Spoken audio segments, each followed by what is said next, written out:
This is Jordan Tower with JT News. Make sure you smash that like button, smash that subscribe button. Let's get right into the news. Well, Polo G, unfortunately, very sad, lost a friend, okay?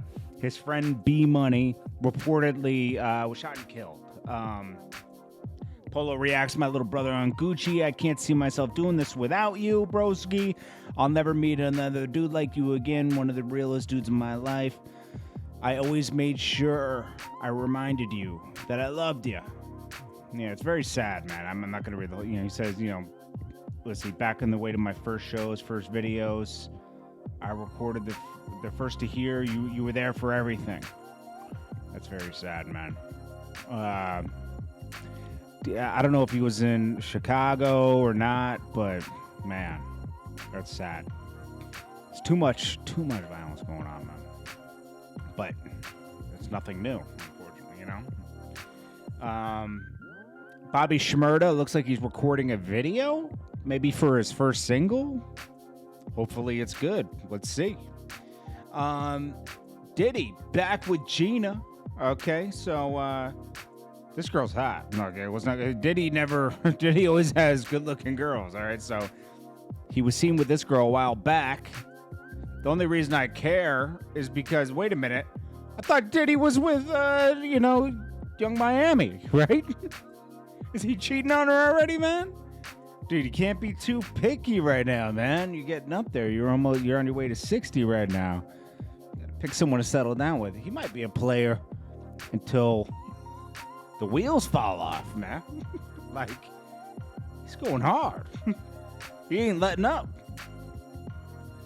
Lil Wayne shares some interesting, he shares times where he wasn't so confident in himself. Even trying to, take himself out as a child.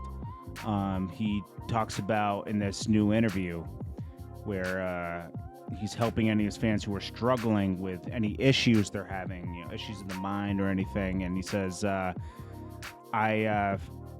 Wayne first realized he had dealt with issues, he says, as a kid around 10, when I was told I couldn't have what I wanted, what I dreamed of and what I desired.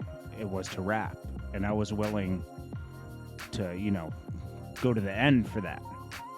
And after that, he reflected the time he was 12 and his mother found out he was lying about school.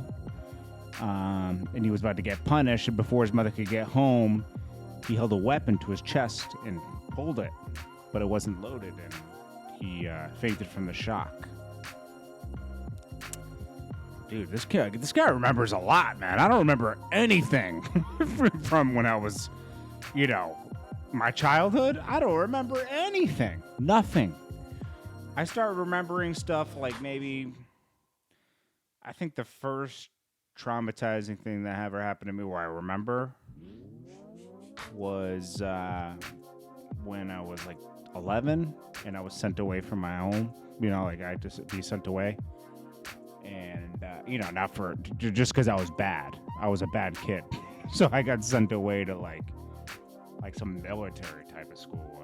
It was because I was bad. I was a bad boy. So that was pretty traumatizing because I was only like 11. And then I was at this, it was almost like, it was weird. It was like in the middle of nowhere. Anyways, who cares? But it was like it was a school to like make you like behave. Anyways, that was the time I started remembering things. I don't remember anything before that. Maybe I'm just dumb. Then we got 50 Cent. Now he went hard at Jim Jones before. And I forgot about this, but this is why. Why does 50 Cent really dislike Jim Jones? And any time, because they seemed to be cool at one point.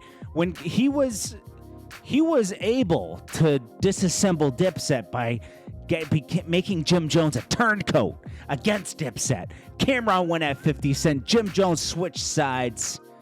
Left Dipset with Jewels. Left Cam because they had a problem with 50 Cent. Said, I'm not going down with a ship. And so then him and 50 became cool. 50 had him on, shows. He had him at, the BT basement. They were showing allegiance to 50. But it all ended a few years ago. How did it end? Irv Gotti and Jim Jones did an episode of Tales together, and they were like, yeah. Yo, Irv Gotti's like, yeah. Jim Jones is like, yeah. We're down together now. 50 doesn't like that. Still, 50 Cent still goes by, if you're with Irv Gotti and them, you're against me. Probably something else was said too, 50 Cent is sensitive to those things. He probably saw something that was like a little jab at him. So then he went at him 2 years ago, before the Whack 100 stuff, calling Jim Jones an informant when he heard the tapes. He said, there's no way you're on a wiretapping court. Coaching, no, to super duper violate shorty, but the feds never picked you up because you're doing a job for them. And he calls him an informant. So anyways, it's crazy. That's where, and that's all because of, obviously the Jim Jones case was spooky, and Jim Jones never really responded to that. Only one time he was asked about it on The Breakfast Club, and he said that guy has no limits, he'll say anything. And I was like, okay, this is interesting. And it's interesting that this is coming back around, and this is always going to come back around for Jim Jones. In fact, maybe this is his punishment. That your street cred will forever be tested. Now, Black 100 brought up good points. You don't know how tall a guy's going to stand in his 40s, has a family, is making money check to check, and doesn't have any businesses set up where if he goes away, his family won't be taken care of, right? Some people set up, like Whack 100 mentioned, he has trucking businesses set up and residual checks. Jim Jones doesn't have anything really set up, so he's saying that most people will take a deal to stay home. But when you're younger, you're willing to go to jail for 5-10 years, But in your older years, you lose everything and you got to rebuild again. You just can't fathom that.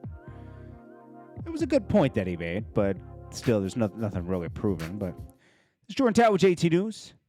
Smash that like button, smash that subscribe button, and I'll check you guys in the next one. Peace.